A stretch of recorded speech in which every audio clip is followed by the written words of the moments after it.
Bisnis retail mengalami perkembangan yang cukup signifikan di beberapa tahun terakhir.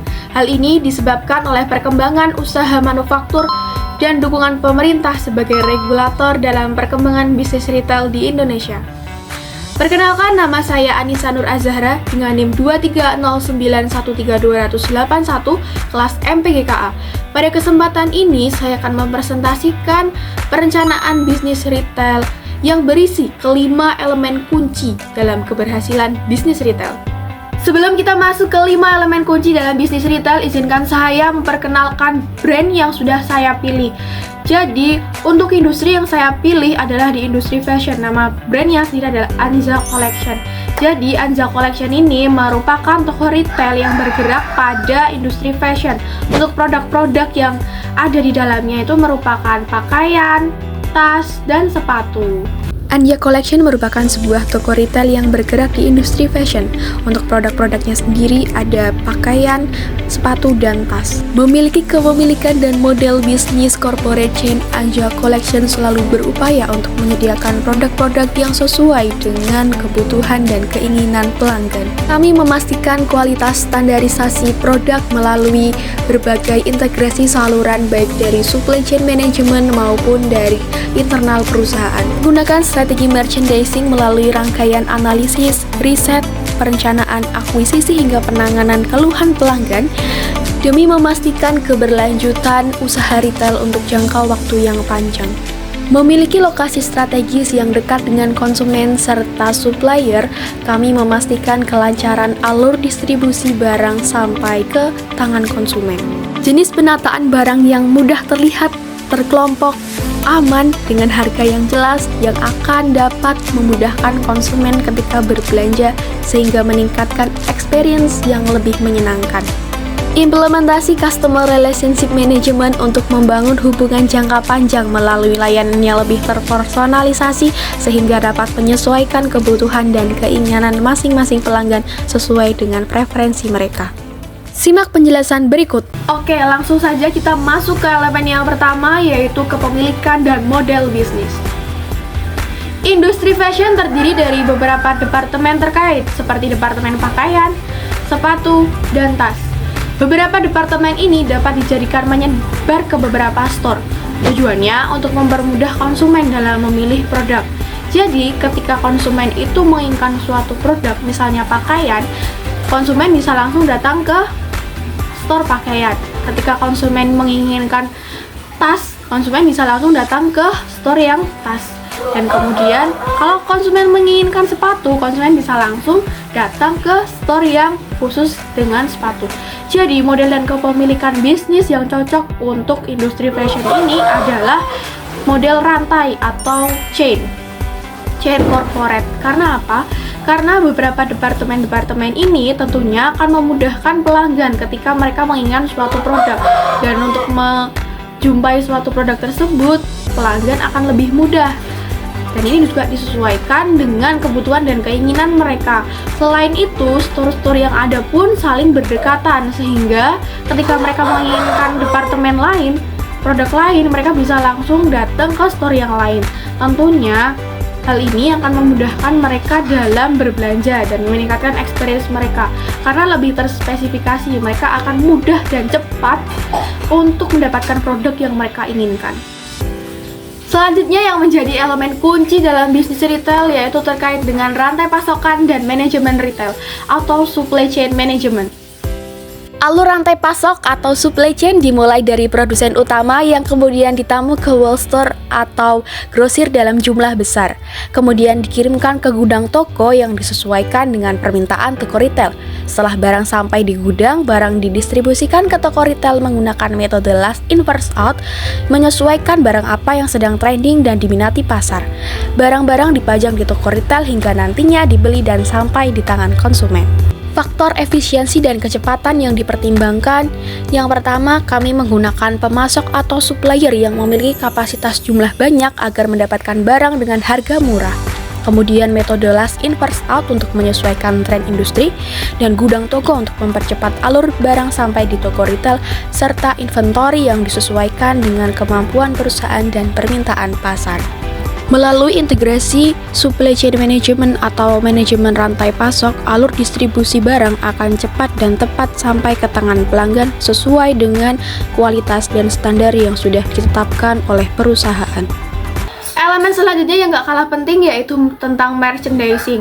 Jadi merchandising sendiri merupakan tahapan analisis perencanaan yang berkaitan dengan produk yang akan dipasarkan di toko retail. Tentunya hal ini melalui beberapa tahapan yang sangat penting ya.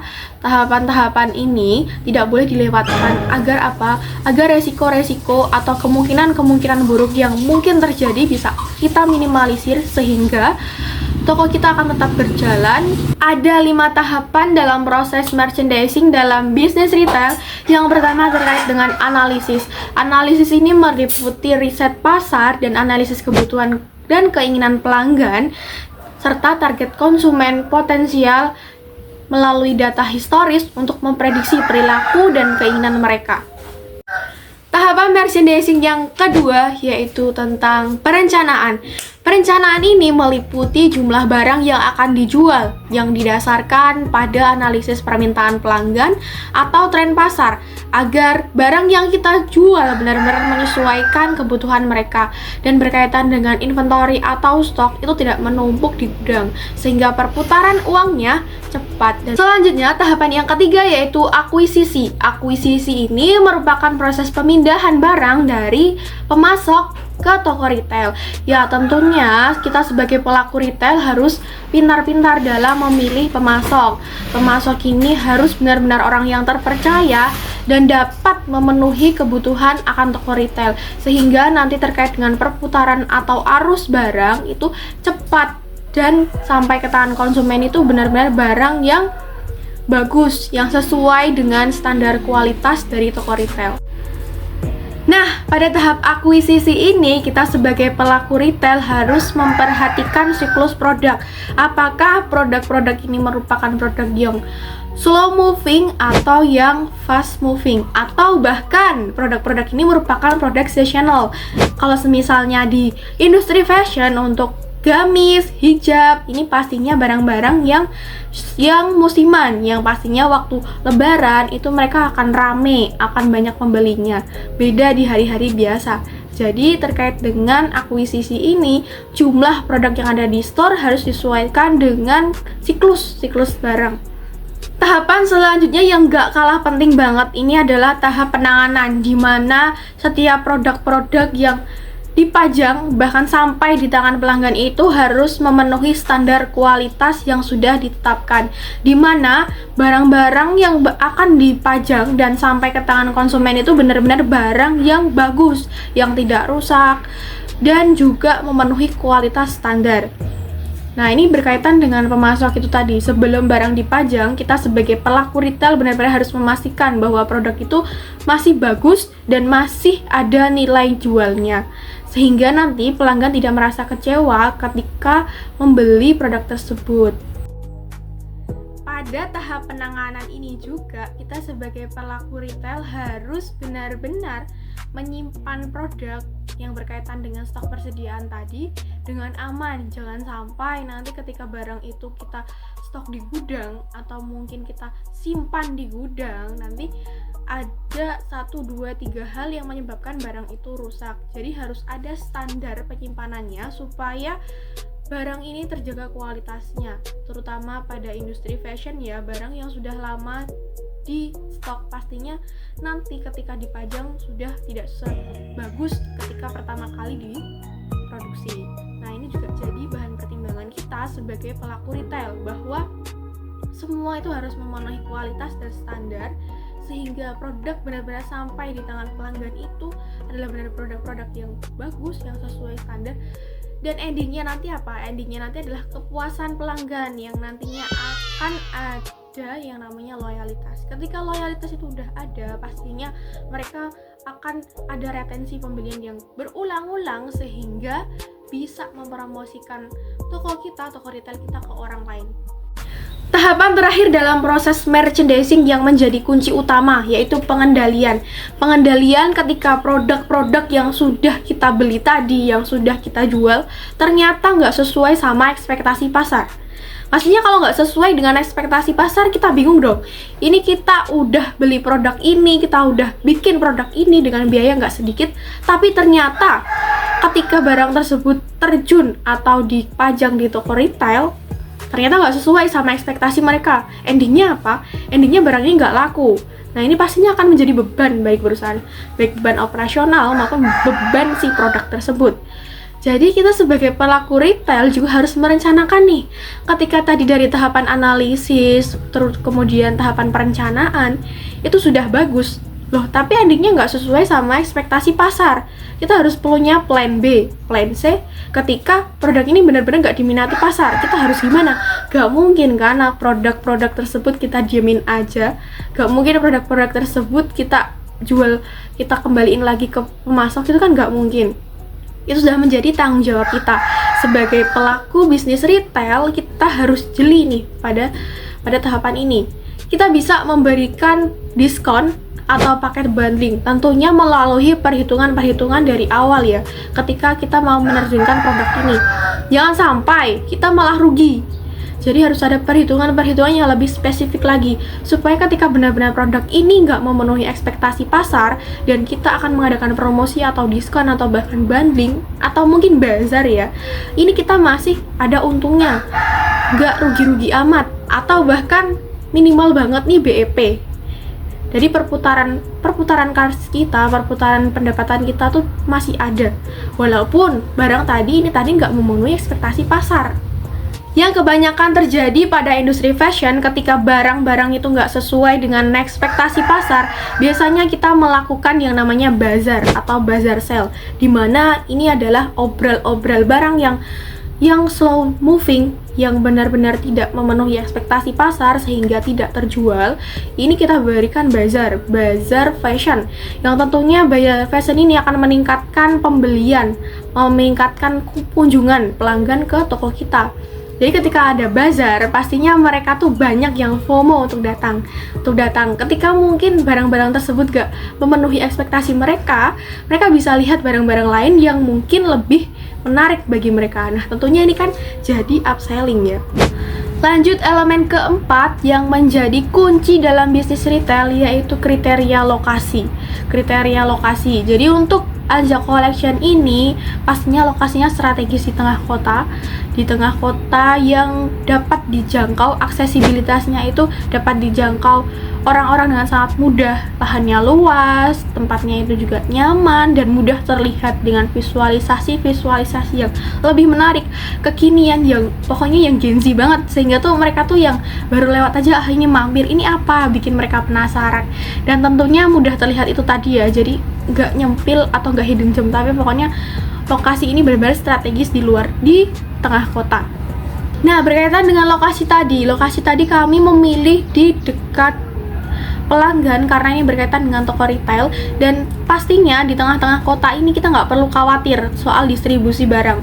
Pastinya distribusi barang dari pemasok itu akan juga lebih cepat karena di tengah kota, jadi tidak ada masalah berkaitan dengan alur rantai pasokan dari distributor atau dari gudang sampai ke toko retail. Nah, selain itu di dalam penataannya sendiri yang pastinya barang-barang tersebut dikategorikan berdasarkan masing-masing karakteristik ya. Misalnya pakaian pria ada di bloknya sendiri pakaian pria, dan pakaian wanita ada di bloknya wanita, ada pakaian anak juga.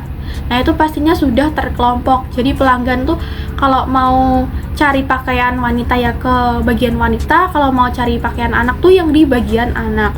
Jadi mereka akan memudahkan mereka dalam berbelanja, tentunya meningkatkan experience mereka ketika berada di toko retail tersebut.